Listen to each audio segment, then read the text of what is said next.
کہتا ہے کہ آپ سے محبت ہے، پہلے اپنوں سے محبت کرنا سیکھو، اپنی بستی والوں سے محبت کرنا سیکھو، اپنی بستی کی قدر کرنا سیکھو، پھر اس کے بعد آگے بھی قدر کرنا جاری رکھو۔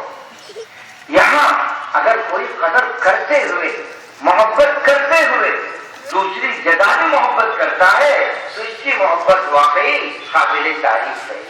یہاں تو دشمنی پھیلا رہا ہے، عداوت پھیلا رہا ہے، جگہ جگہ غیبت چھوڑ رہا ہے، اور باہر جا کے اپنے آپ کو بہت بڑا اللہ ولی بتا رہا ہے، تو یہ اللہ ولی نہیں، حقیقت میں یہ تو معاشرے کے لیے تڑے ولی ہے۔ تو ایسے آدمی سے کوئی فائدہ نہیں۔ ہماری اس حالت ہی کو دیکھ کر حالات بتاتے ہیں کہ ہمارے اوپر کیا ہو رہا ہے۔ جب سے یہ مرکزی حکومت بیٹھی ہے وہ صاحب تو بالکل زبان بند، جیسے بچے کہتے ہیں چڑی موڑی بکچو، ہمارے فلم منسٹر بالکل زبان بند۔ ان کے انڈر میں رہنے والے جس میں پل کر بڑے ہو کر وہ گئے، کوئی یہ اعلان کرتا ہے کہ 2021 تک ہم سارے مسلمانوں کو غیر بنا دیں گے، پھر بھی خاموش۔ کوئی اعلان کرتا ہے کہ ہم مسلمانوں کو 5-5 لاکھ روپے دے کر ہم غیر بنا دیں گے، پھر بھی خاموش۔ کوئی کہتا ہے کہ کالج کے اندر بچیاں، ہماری مسلمان بچیاں پردہ پہن کر نہ جائیں، پھر بھی وہ خاموش۔ کوئی کہتا ہے کہ بیٹی بچاؤ بہو لاؤ، یعنی کوئی مسلمان کسی غیر عورت سے شادی نہ کرے، اس کی حفاظت کر لو، لیکن ان کی بچیوں کو لے کر آ جاؤ، یہ کہتا ہے، پھر بھی خاموش۔ اور کوئی کہتا ہے کہ یہ جو مسلمان 4 بیویاں 40 بچے پیدا کرتے ہیں اس سلسلے کو بند کرو، پھر بھی خاموش۔ کوئی یہ کہتا ہے کہ پورے نان مسلم اپنے گھروں میں 5 سال کے اندر 10 بچے پیدا کرو، یعنی کہنے میں بھی انتہا بیوقوفی کی۔ 5 سال میں 10 بچے، اور اس کا مقصد آئندہ حکومت بچانا ہو تو آئندہ 5 سال کے اندر 10 بچے پیدا کر دو۔ کیسے؟ چونکہ عقل کی بات ہے۔ تو ہر آدمی جو ہے، کوئی کہتا ہے گائے کا گوشت کھانا ہو تو پڑوسی ملک کو چلے جاؤ، شاید آنے جانے کی ٹکٹ یہ دے دیں گے کہ جا کے آ جاؤ، ٹکٹ ہم دیں گے، وہاں جا کے کھا کے آ جاؤ۔ تو ہر آدمی زہر اگل رہا ہے۔ پورے کون ہیں؟ اس کے انڈر میں رہنے والے، اور وہ تنظیم سدرن ریلوے کا الٹا، سدرن ریلوے یسار ہے تو اس کا الٹے تنظیم، جن کو پہننا بھی کپڑے نصیب نہیں، بیچارے چڈیوں میں پھرتے رہتے ہیں، وہ لوگ اعلان کرتے ہیں، جگہ جگہ اعلان کرتے ہیں، اور اسی میں تربیت پا کے یہ بڑے ہوئے اور بن کے پی ایم بن گئے، اور اتنی ساری مصیبتیں کی باتیں آ رہی ہیں، لیکن ان کی زبان خاموش ہے۔ یہاں تک کہ امریکہ سے جانے والے کہتے ہیں کہ ان کو چاہیے کہ اپنی خاموشی توڑیں، لیکن خاموشی توڑنے کے لیے تیار نہیں۔ چند علماء جا کے ملتے ہیں جو پیشاور، ان سے کہتے ہیں جناب پی ایم، رات کے 12 بجے بھی اگر آپ لوگ آ کے دروازہ کھٹکھٹائیں تو میں خدمت کے لیے تیار ہوں۔ دروازہ کھٹکھٹائیں گے، لیکن یہ رہتے کہاں ہیں؟ یہ تو باہر ملک میں رہتے ہیں ہمیشہ، ہندوستان میں تو نظر ہی نہیں آتے، تو یہ اعلان کرتے ہیں ان لوگوں کے سامنے۔ تو میرے کہنے کا مقصد یہ ہے، یہ جو لوگ اعلان کر رہے ہیں ہماری بدنظمی کو دیکھ کر اور اللہ کے احکامات سے ہماری دوری کو دیکھ کر، اگر کہ الحمدللہ ثم الحمدللہ ایک چھوٹے آدمی کا ایمان بھی بڑا گہرا ہوتا ہے، مضبوط ہوتا ہے، کسی صورت میں وہ بدلتا نہیں ہے۔ آگرہ کے قریب چند لوگوں کو ظلم زبردستی جب انہوں نے اخبار میں پیش کر دیا، ان سے جب انٹرویو لیا گیا تو وہ لوگ یہی کہتے تھے ہم تو مسلمان ہی ہیں، تو ایک ادنا مومن کو بدلا نہیں جا سکتا، یہ لوگ کچھ ناٹک چلائیں گے۔ تو اس طرح مستقل ایک ماحول بنایا جا رہا ہے مسلمانوں کے خلاف سازش کرنے کے لیے، مسلمانوں کے خلاف بدامنی پیدا کرنے کی۔ ابھی آمبور کے قریب ایک بستی ہے اگرم چیری، اخبار میں نے دیکھا وہاں کے کچھ غیر مسلم جا کے اعتراض کرنے لگے، احتجاج کرنے لگے، عید کے دن جہاں عیدگاہ میں نماز پڑھتے ہیں وہ لوگ، وہاں ہم پڑھنے نہیں دیں گے۔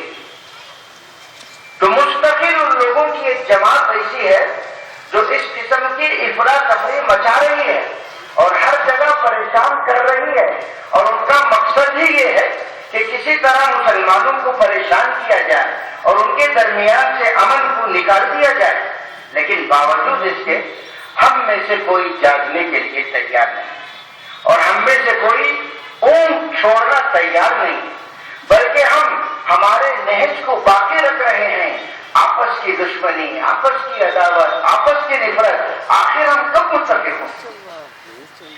ہر آدمی پر اعتراض، خدمت کرنے والے پر بھی اعتراض، پہلے جو خدمت کر چکا اس پر بھی اعتراض۔ اگر ایسا ایک ماحول بنایا جائے تو امانتدار خدمت کرنے والے آئندہ کیسے آئیں گے؟ ان کے دل میں ایک جھجک ہوگی۔ اس لیے اس ماحول کو، نفرت بھرے ماحول کو محبت بھرے ماحول سے بدلنا ہی ہوگا۔ اگر بدلنے کے لیے تیار نہیں ہے تو پھر مٹنے کے لیے بھی تیار ہونا ہی چاہیے۔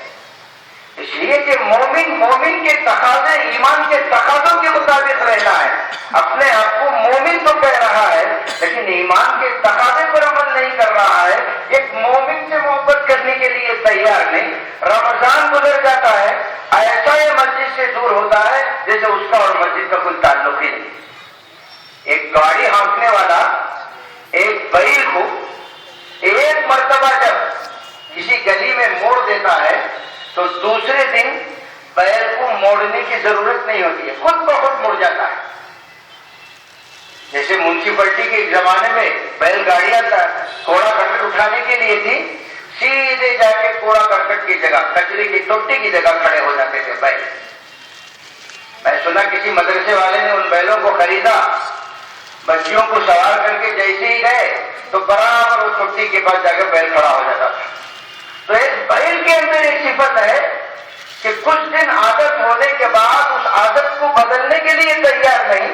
ہم 30 دن اللہ کی عبادت میں لگے رہتے ہیں، عبادت، ریاضت، قرآن کی تلاوت، نماز کے اندر مشغولیت، ساری چیزیں آتی ہیں۔ جیسے ہی عید کا چاند نظر آ جائے ہم آسانی سے ہٹ جاتے ہیں اور مسجد سے دور ہو جاتے ہیں۔ کیا ہماری عجیب طبیعت، کیا ہماری طبیعت جانوروں کی طبیعت سے کم ہے؟ نہیں، بلکہ شیطان کا حملہ ہم پر اس انداز سے ہوتا ہے کہ ہم مسجدوں سے دور ہوتے ہیں، اور اسی طرح مسلمانوں کے درمیان جو محبت کا ماحول ہے اسے بھی ختم کرنے کے لیے ہم شیطانوں کی باتوں میں آ جاتے ہیں، وسوسوں میں آ جاتے ہیں، جس کی وجہ سے چاروں طرف سے ہمارے پاس پریشانی۔ اور ہندوستان کے اندر قوانین الحمدللہ ایسے ہیں کہ قانون کے ذریعے ہر چیز حاصل کی جا سکتی ہے، یہاں تک کہ اگر ظلم بھی ہو جائے تو اس ظلم کا بدلہ لیا جا سکتا ہے۔ ہندوستان نہیں بلکہ سارے ملک کا قانون بھی ہے، ساری دنیا کا قانون بھی ہے۔ ہم ایسے جوش میں آتے ہیں کہ بجائے ہم مظلوم ہونے کے ظالم ہو جاتے ہیں، کیونکہ ان لوگوں کا مقصد یہ ہوتا ہے کہ مسلمانوں کی ایسی تصویر پیش کرے کہ ہم ظالم ہیں، ہم بدعقل ہیں، کم عقل ہیں، ہم بھڑکنے والے ہیں، بھڑکنے والے ہیں۔ جیسے بازو شہر آمپور کا جو حادثہ ہوا، جو ظلم ہوا، اس ظلم کا بدلہ آسانی سے لیا جا سکتا ہے، لیکن چند لوگوں کی ناعاقبت اندیشی نے ایسا پریشان کر دیا کہ آج بہت سارے بے گناہ نوجوان بے قید خانے میں بندے، بیچاروں کی کتنے آرزو رہی ہوں گی، ان کے دلوں میں بھی عید کی تمنا رہی ہوگی، ان کے دلوں میں بھی رمضان المبارک رہا ہوگا، ان کے دلوں میں بھی اپنے والدین کے ساتھ رہنے کی آرزویں امنگیں رہی ہوں گی، لیکن ان کو بھی جا کے قید خانے میں بند کر دیا۔ اور ہندوستان میں ایک تو قانون ایسا ہے کہ جو فساد کرنے والا ہے، اگر جب سے ہندوستان آزاد ہوا حقیقت میں فساد کرنے والوں کو قید کر دیا جاتا تو فساد کی شرح کم ہو جاتی، مگر قانون ایسا نہیں ہے۔ فساد کہیں ہوتا ہے تو جا کے آرڈر ہوتا ہے کہ جاؤ ادھر سے 100 پکڑ لو، ادھر سے 100 پکڑ لو، چاہے وہ ظالم ہو مظلوم ہو، نماز پڑھ کے باہر دیتے رہتے ہیں، تسبیح پڑھ کے باہر جاتے رہتے، ان کو بھی لے کے چلے جاتے. ایسا ایک اندھا قانون بھی چل رہا ہے یہاں پر. اس لیے مسلمانوں کو اسلام تو سنجیدگی سکھاتا ہے. اللہ کے نبی نے فرمایا اذا اقیمت الصلاۃ فلا تسعوا، جب نماز کھڑی ہو جائے تو دوڑ کر مت آؤ. نماز جیسی اہم عبادت بھی چھوٹ رہی ہے تو دوڑنے کی اجازت نہیں. نقصانات ہوں. ایک تو نماز کی بے عزتی ہوتی ہے، یہ نماز کھڑی ہوئی ہے، تھپ تھپ تھپ تھپ کوئی دوڑ کے آئے، یہ قسم کی بے عزتی ہے. ایک بڑا آدمی بیٹھا ہو، اس کے سامنے دھپ دھپ تک کوئی دوڑ کے بھاگے تو یہ بے عزتی ہے. تو وہاں نماز کے لیے بے عزتی بولے. اس کے علاوہ بھی آنے والے کا پیر پھسل سکتا ہے، گر سکتا ہے، ہڈی ٹوٹ سکتی ہے، کئی چیزیں اللہ کے نبی صلی اللہ علیہ وسلم کی نصیحت میں بہت ساری باتیں چھپی ہوئی ہوتی ہیں. تو سنجیدگی سکھاتا ہے اسلام.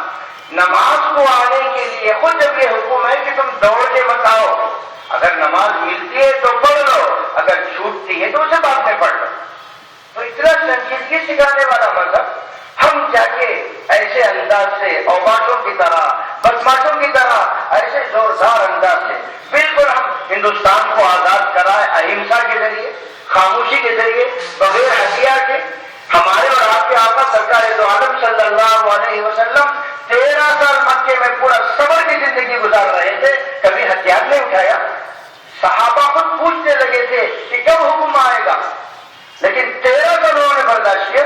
یہاں قانون ہے، ظلم سے بچنے کا بھی قانون ہے، ظلم کا بدلہ لینے کا بھی قانون ہے. ہماری بستی میں بھی چند سال پہلے یہ نادانی ہوئی تھی اور وہاں ہوئی ہے. اب کتنی پریشانی ہو رہی ہے اور پھر اخباروں میں بتایا جاتا ہے کہ فلاں قسم کے لوگوں نے اس قسم کی زیادتی کی، اس قسم کا ظلم کیا. اس لیے اس قسم کی حرکتوں سے ہم کو بچنا ہے، اپنے آپ کو بچانا ہے.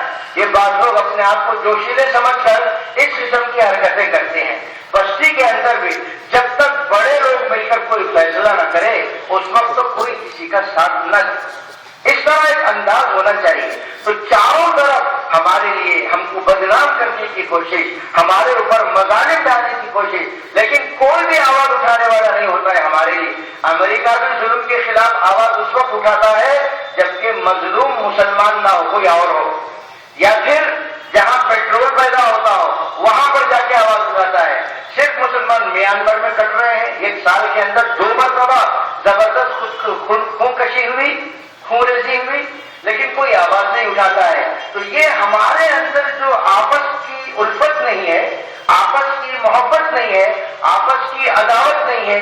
سیاسی پارٹی ہمارے لیے کوئی خاص نہیں ہے، سب ہیں اپنے اپنی جگہ پر، لیکن سارے کے سارے اگر اوپر سے جمع ہو جائے تو کتنی دھاک بیٹھے گی. اس ہماری پارٹیوں کے بعد شروع کرنے والے کتنی پارٹیاں جو آگے بڑھتے ہوئے چلی گئی، لیکن ہم پیچھے کے پیچھے رہ گئے ہیں. اس لیے کہ ہمارے اندر اتحاد نہیں ہے. اس لیے کہ اتحاد کی تعلیم اسلام دیتا ہے اور پھر اخلاق کی تعلیم اسلام دیتا ہے، لیکن ہم اتحاد کو بھی چھوڑ رہے ہیں، اسلام کو بھی چھوڑ رہے ہیں اور آپسی محبت کو بھی چھوڑ رہے ہیں. اس کا نتیجہ غلط ہو رہا ہے، دوسرے لوگ اس سے فائدہ اٹھا رہے ہیں. اگر ہم کو صحیح معنوں میں سر اٹھا کے جینا ہے، مسلمان بن کے جینا ہے اور اسلام کو باقاعدہ پابندی کے ساتھ عمل کرتے ہوئے جینا ہے تو اسلام کی باتوں پر عمل کرنا پڑے گا.